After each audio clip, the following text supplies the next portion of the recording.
নমস্কার বন্ধুরা, বাংলা গল্পের সোনাঝুরিতে সকলকে স্বাগত।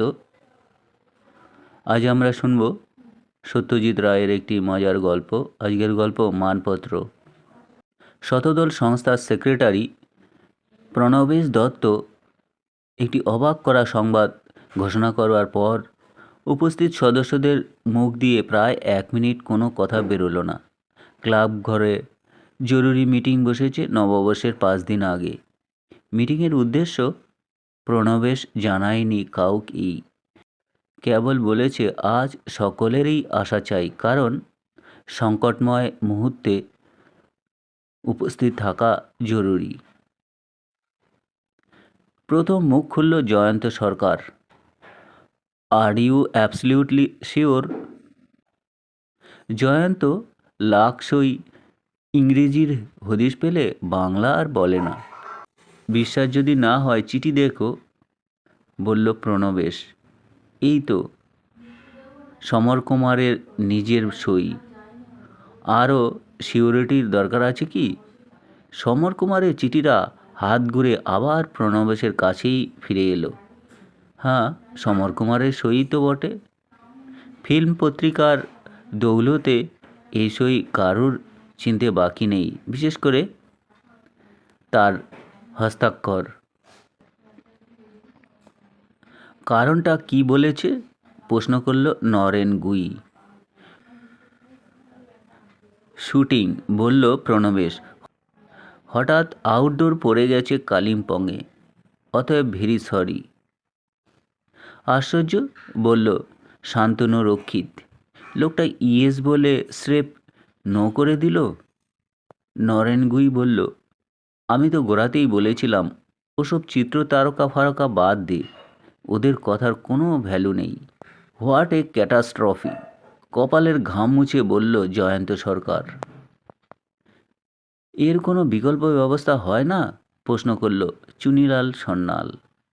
চুনিলাল স্থানীয় বিবেকানন্দ ইনস্টিটিউটে বাংলার শিক্ষক।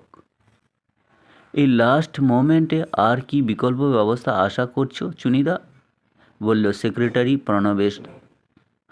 আর আমি তো চুপচাপ বসে নেই। এর মধ্যে 2বার ট্রাঙ্কল করেছি কলকাতায়। নিমুর সঙ্গে কথা হয়েছে। বললাম গাইয়ে বাজিয়ে নাচিয়ে খেলুরে যা একটা ধরো। সংবর্ধনা অ্যানাউন্স করা হয়ে গেছে, মানপত্র লেখা হয়ে গেছে। সংবর্ধনা আমাদের 10 বছরের ট্র্যাডিশন, ওটা ছাড়া ফাংশন হবে না। নিমু বলল নো চান্স। কলকাতাতেই 7-8টা সংস্থা সংবর্ধনার আয়োজন করেছে। পন্টু ব্যানার্জিকে তো একদিন 2 জায়গায় সংবর্ধনা নিতে হচ্ছে, তাও একই শহরে বলে পারছে।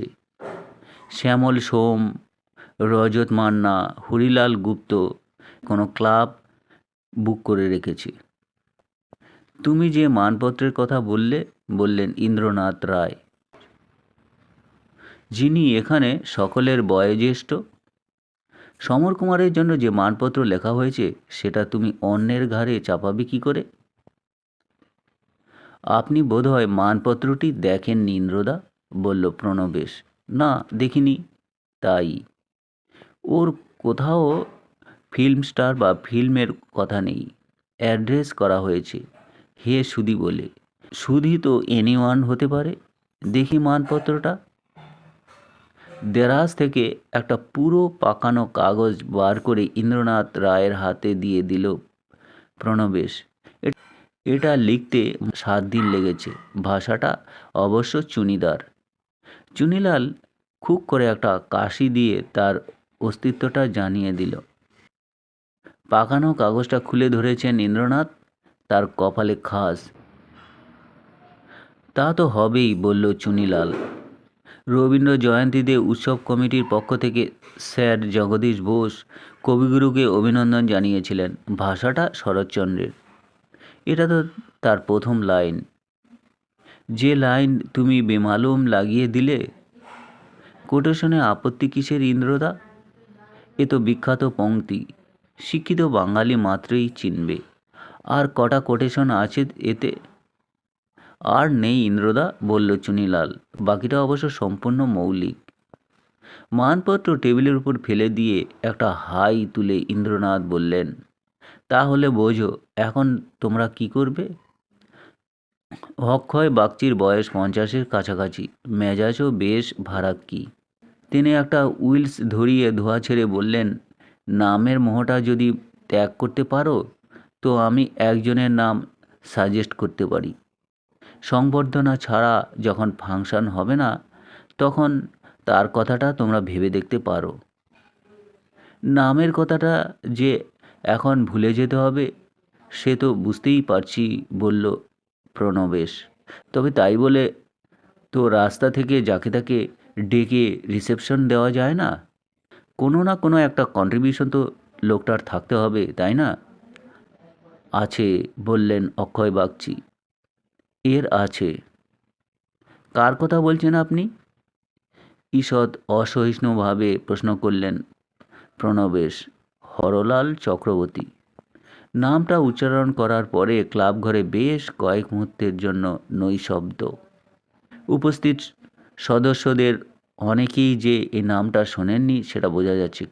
কেবল ইন্দ্রনাথ রায় কিছুক্ষণ কুঞ্চিত করে থেকে অক্ষয় বাগচির দিকে চেয়ে বললেন, হরলাল চক্রবর্তী মানে আর্টিস্ট হরলাল চক্রবর্তী? হ্যাঁ, আর্টিস্ট, মাথা নেড়ে বললেন অক্ষয় বাগচি। আমরা ছেলেবেলা থেকে তার আঁকা ছবি দেখে এসেছি গল্পের বইয়ে, বেশিরভাগ পৌরাণিক কাহিনী ছবি। এককালে খুব পপুলার ছিলেন, ছেলেদের পত্রিকাতে ছবি আঁকতেন রেগুলারলি। আমার মনে হয় তো তেলামাথায় তেল দেওয়ার চেয়ে এইটে অনেক বেশি ভালো হবে। কথাটা মন্দ বলেননি অক্ষয়। সোজা হয়ে উঠে বসে বললেন ইন্দ্রনাথ, আমি এই প্রস্তাব সমর্থন করছি। এবার নরেন গুই নড়েচড়ে বসে বলল, আমার বাড়িতে একটা হাতে মতাই ছিল, তার ছবিতে এইচ চক্রবর্তীর সই ছিল। জিজ্ঞাসা করল জয়ন্ত সরকার, বটতলার বাবা? কথাটা বলে নরেন গুই ঘর থেকে বেরিয়ে গেল। বয়োজ্যেষ্ঠদের দৃষ্টির আড়ালে সিগারেটের দুটো টান মেরে আসতে হবে। ছবি ভালো কি মন্দ সেটা বড় কথা নয়, বললেন ইন্দ্রনাথ। লোকটা একটানা বহুকাল ধরে কাজ করে গেছেন, অক্লান্ত কর্মী। চাহিদা যখন ছিল তখন নিশ্চয়ই পপুলারিটি ছিল। অথচ বাগচি যেটা বলল, যাকে বলে রেকগনিশন, সে জিনিস সে নিশ্চয়ই পায়নি। সেটা শতদল সংস্থা থেকে দেবে। আর সুবিধার কথা এই যে এই শহরেরই লোক তিনি, তার জন্য কলকাতায় ছোটাছুটি করতে হবে না। আরে বাস, বলল প্রণবেশ, এটা তো জানা ছিল না। তথ্যটা উপস্থিত সকলের কাছেই নতুন বলে ক্লাব ঘরে একটা গুঞ্জন শুরু হয়ে গেছে। কিন্তু তিনি কোথায় থাকেন? প্রণবেশ অক্ষয় বাগচির দিকে জিজ্ঞাসু দৃষ্টি দিল। আমি জানি, বললেন বাগচি।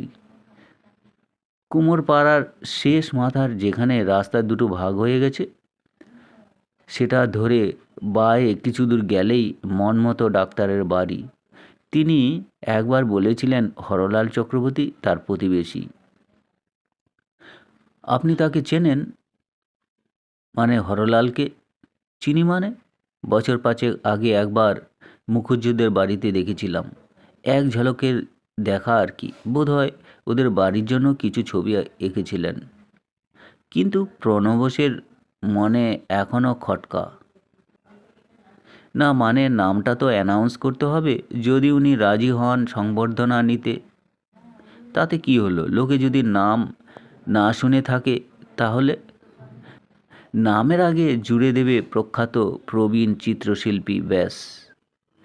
যারা তার নাম জানে না তারা জানুক, এটা তো শতদল সংস্থার একটা দায়িত্ব নয় কি?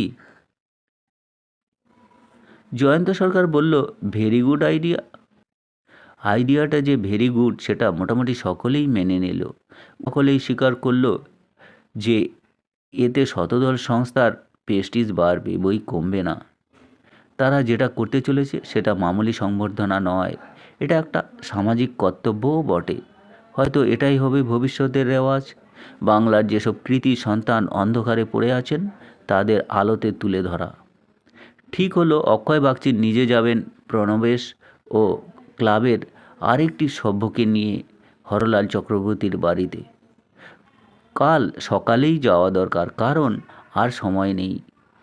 চক্রবর্তী মশাই রাজি হলে ক্লাবের প্রেসিডেন্টকে জানিয়ে পোস্টারে সমর কুমারের জায়গায় নতুন নাম বসিয়ে দিতে হবে।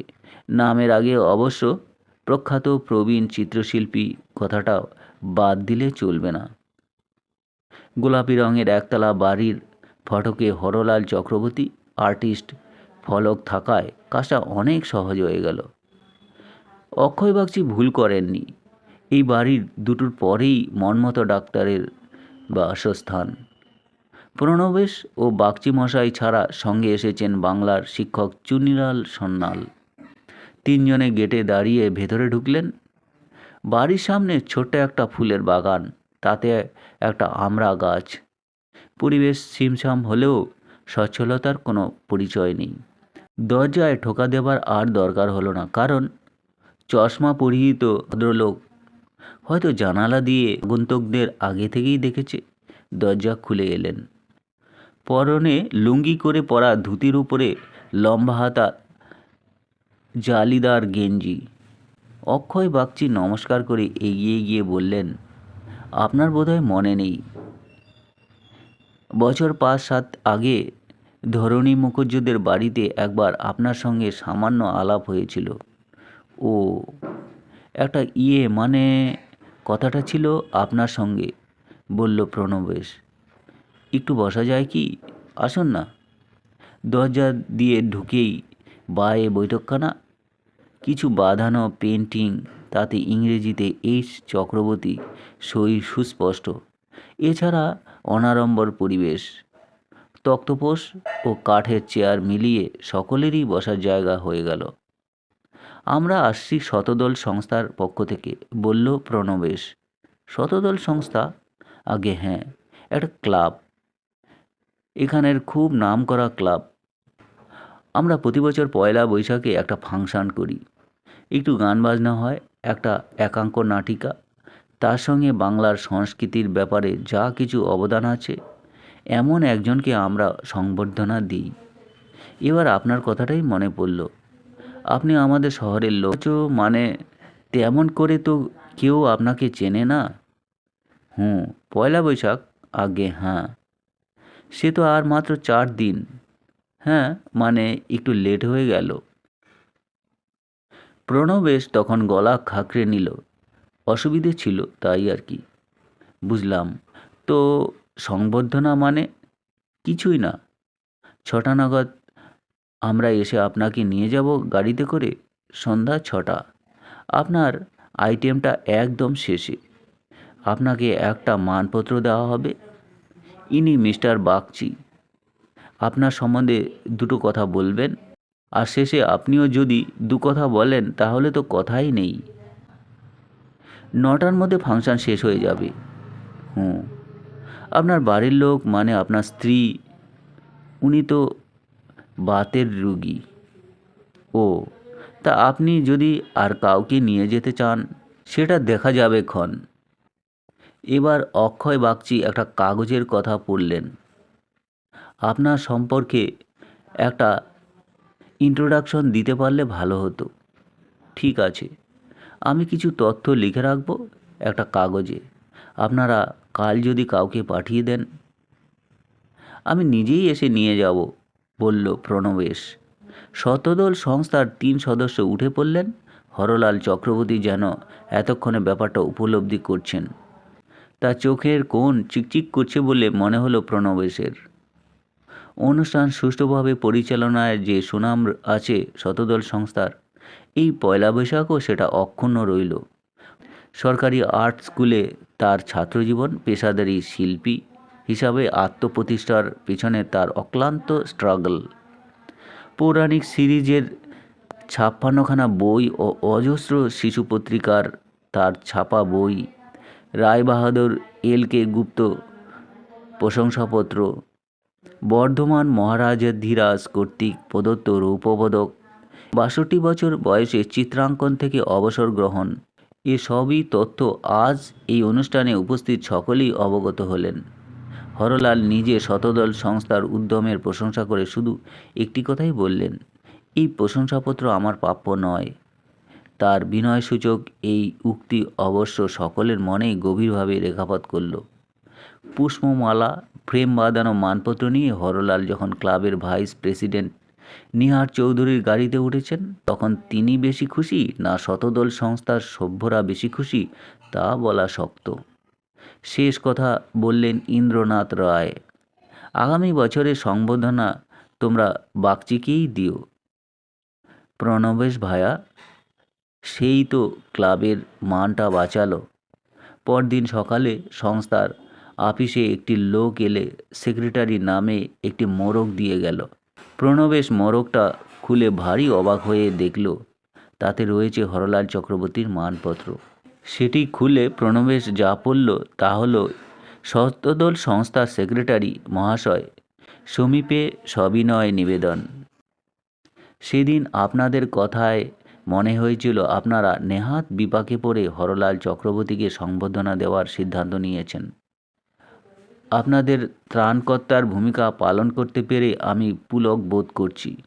তবে মানপত্রটি ফেরত দিতে বাধ্য হলাম, কারণ প্রথমত পড়ে দেখলাম যে নাম ও তারিখ বদল করে এটি আপনারা স্বচ্ছন্দে আগামী বছর কাজে লাগাতে পারবেন। দ্বিতীয়ত, এই মানপত্র সত্যিই আমার প্রাপ্য নয়। চিত্রশিল্পী হরলাল চক্রবর্তী আজ 3 বছর হলো এই শহরেই দেহরক্ষা করেছেন। তিনি ছিলেন আমার দাদা। আমি কাঁথিতে পোস্ট অফিসের সামান্য কর্মচারী। এখানে এসেছিলাম 7 দিনের ছুটিতে। তো বন্ধুরা, এই ছিল সত্যজিৎ রায়ের একটি সুন্দর মজার গল্প। গল্প পাঠ ভালো লাগলে চ্যানেলটির সঙ্গে থেকে সাবস্ক্রাইব করবেন। সকলে ভালো থাকবেন। ধন্যবাদ।